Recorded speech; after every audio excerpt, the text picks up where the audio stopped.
ఊపిరినంత వరకు బీజేపీతోనే ఉంటారని ఆ పార్టీ బహిష్కృత నేత రామకృష్ణ అన్నారు. ఇక పార్టీ నుండి బహిష్కరించిన అంశం క్రమశిక్షణ కమిటీ పరిధిలో ఉందన్నారు. త్వరలో నిజానిజాలు బయటకు వస్తాయని ఆయన చెప్పారు. కంటోన్మెంట్ ప్రాంత అభివృద్ధి విషయంలో రాష్ట్ర ప్రభుత్వం నిర్లక్ష్యం వహిస్తుందని రామకృష్ణ ఆరోపించారు.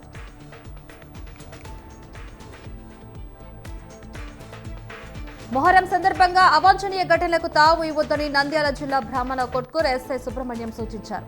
ప్రజాశాంతికి భంగం కలగకుండా మత విభేదాలకు తావు లేకుండా సామరస్యంగా మొహరం జరుపుకోవాలన్నారు.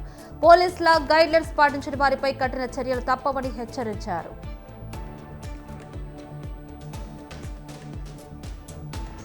ఆంధ్రప్రదేశ్లో ఎన్డీఏ కూటమి ప్రజా సమస్యలపై పనిచేస్తుందని ఏలూరు జిల్లా బీజేపీ అధ్యక్షులు విక్రమ్ కిషోర్ చెప్పారు.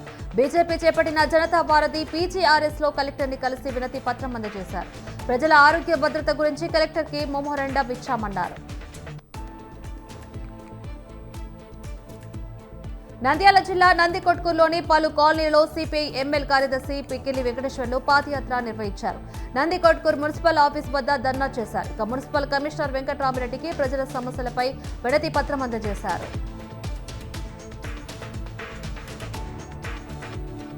కరీంనగర్ జిల్లా ప్రభుత్వ స్కూళ్లలో కనీస వసతులు లేవని సిపిఎం నేత వాసుదేవరెడ్డి విచారం వ్యక్తం చేశారు. దీంతో విద్యార్థులు ఇబ్బందులు పడుతున్నారని ఆయన అన్నారు. స్కూళ్లలో సమస్యలు వెంటనే పరిష్కరించాలని డిమాండ్ చేశారు. పేద, బడుగు, బలహీన వర్గాల విద్యార్థులకు కనీస వసతుల కల్పన ప్రభుత్వం బాధ్యత అన్నారు.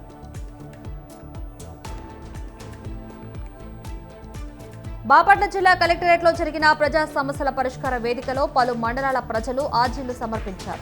వారి సమస్యలను joint collector Bhavana Vasishta, DRDO Gangadhar Reddy, deputy special collector Lavanna విన్నారు. జిల్లా కలెక్టర్ డాక్టర్ వినోద్ కుమార్ ప్రజల నుంచి ఆర్జీలు స్వీకరించారు. ఎరువుల ధరలు తగ్గించాలని, రైతుల సమస్యలు పరిష్కరించాలని ములుగు జిల్లా కలెక్టరేట్ వద్ద రైతు సంఘం నేతలు ధర్నా చేశారు.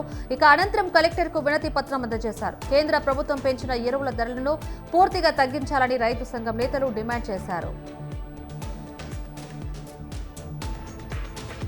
గిరిజన గురుకుల విద్యాలయాల్లో 10 ఏళ్లకు పైగా పనిచేస్తున్న అవుట్ సోర్సింగ్ టీచర్లు, సిబ్బంది ఆందోళన వ్యక్తం చేశారు.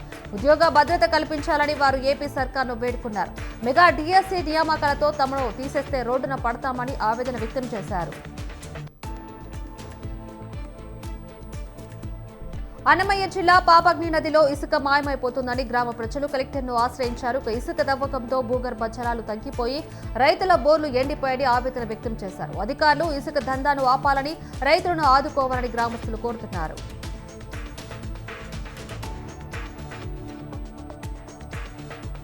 దళితులపై అతిపెద్ద రాజకీయ కుట్ర జరుగుతుందని రాక్స్ అండ్ మాల మహానాడు అధ్యక్షుడు డాక్టర్ రత్నాకర్ అన్నారు. తెలుగు రాష్ట్రాల్లో రాజకీయ పార్టీలు మాలను తొక్కేస్తున్నాయని తూర్పు గోదావరి జిల్లా మండపేటలో ఆరోపించారు. చంద్రబాబు భాగస్వామ్యంతో మోడీ ప్రభుత్వం దళితులపై కుట్ర చేశారని అన్నారు.